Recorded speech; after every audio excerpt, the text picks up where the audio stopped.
Now let us see one more session with the help of some beautiful diagrams. It's a very interesting topic, that is plant tissues.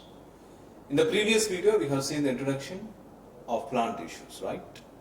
Now what are various plant tissues and what are their functions, what are their structure? Let us find out with the help of some interesting points and examples. First type of plant tissue is meristematic tissue. Second one, ground tissues. Third one, the vascular tissues. These three types of tissues are seen in the plants. Now, if we see the plant meristematic tissues are very interesting type of tissues, are very important type of tissues. Why? Because they are playing a key role in the plant growth and development. Other kind of tissues like ground tissues and vascular tissues, they support this meristematic tissue for growth and development. Main characteristic feature of meristematic tissue is continuously they are growing throughout their life until their death. So that's why these are important tissues. Other than, if you see, there are three different types of tissues are there in meristematic tissues. That are, first one, apical meristematic tissue, as you can see in the figure. Second one, lateral meristematic tissue. Third one, intercalary meristematic tissue.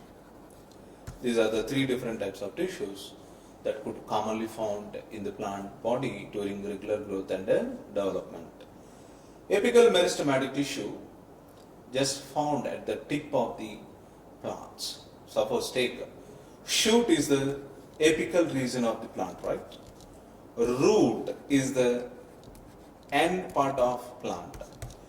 At the shoot, at the roots, this kind of apical meristematic tissues are found, which helps to plant to grow in apical direction as usual in the lateral direction. Now, let us see. So, apical meristematic tissue found at the shoot and root regions. Lateral meristematic tissue, lateral means lateral sides of the plant. Lateral sides of the plant contains lateral meristematic tissues, whereas in between the cells or in between the tissues, ground tissues, we can see intercalary meristematic tissue. Intercalary meristematic tissue is also known as cambium.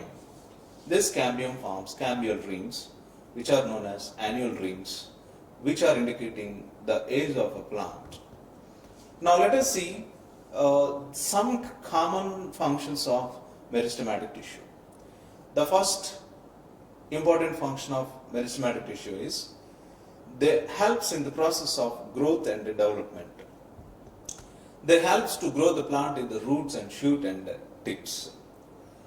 Cells present in this tissue continuously growing and dividing. If the cells continuously growing and dividing, what will happen? It leads to increase in the length, in the height, in the width of the plant. There are two different types of tissues we can see in the plant based upon their nature and based upon their presence, based upon their existence. First type of tissue is permanent tissue. Second type of tissue is, if you see the permanent tissues are nothing but, they are found in all mature plants. Depending upon their structure and site of origin, they carry out various important functions. Second type of tissues, simple permanent tissues. These kind of simple permanent tissues found below the epidermis of a plant. As we know very well, epidermis, upper epidermis and lower epidermis, like that. There are two types of epidermis are found in the leaf. If we take an upper epidermis, below this upper epidermis we can see the simple permanent tissues. Now, if you see the simple permanent tissues, first one is parenchyma. If you take a transverse section of a leaf, in the transverse section of a leaf we can see two different types of parenchyma. First one is the palisade parenchyma. Second one, the spongy parenchyma. Now, how this parenchymatous cells looks like. If you see parenchymatous cells, they have special characters. The cells of these tissues are living within the cell walls.